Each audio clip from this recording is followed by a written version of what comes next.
Fresh evidence indicating Samsung's development of a new Fan Edition smartphone has surfaced online, sourced directly from Samsung's servers. At Tarumvets 33 recently discovered the initial One UI test firmware build for the yet-to-be-announced Galaxy S24 Fan Edition on Samsung's server.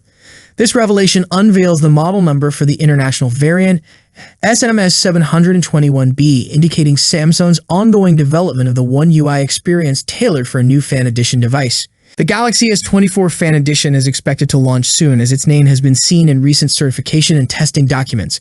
Recently, it appeared in a One UI test build, suggesting it will come with the latest One UI update.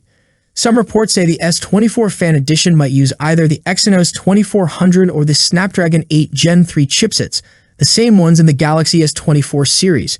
However, this might not be accurate. For the S23 Fan Edition, Samsung used older chipsets like the Exynos 2200 and Snapdragon 8 Gen 1 to reduce costs. It wouldn't make sense to put the latest chip in the S24 Fan Edition, as it might make people choose it over the flagship S24. I think Samsung might use the Snapdragon 8 Gen 2 for the S24 Fan Edition, which is powerful and cost-effective. Also, there's talk that Samsung might release a better version called the Exynos 2400 Plus for the Galaxy S24 Fan Edition later this year.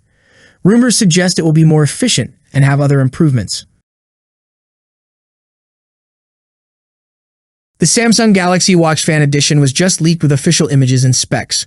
Recently, there was debate over its name, with some calling it the Watch Fan Edition and others the Galaxy Watch 4 2024. The debate is now settled as the Bluetooth SI has certified it as the Galaxy Watch Fan Edition.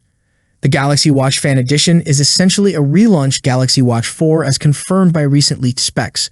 Although Samsung didn't highlight this, it chose a different name. Previously missing details were the name and price. Now a tipster on X reveals the Watch Fan Edition will cost €199 in the Eurozone, possibly translating to $199 in the US. That's it for today. What's your thoughts on this? Let me know in the comment section.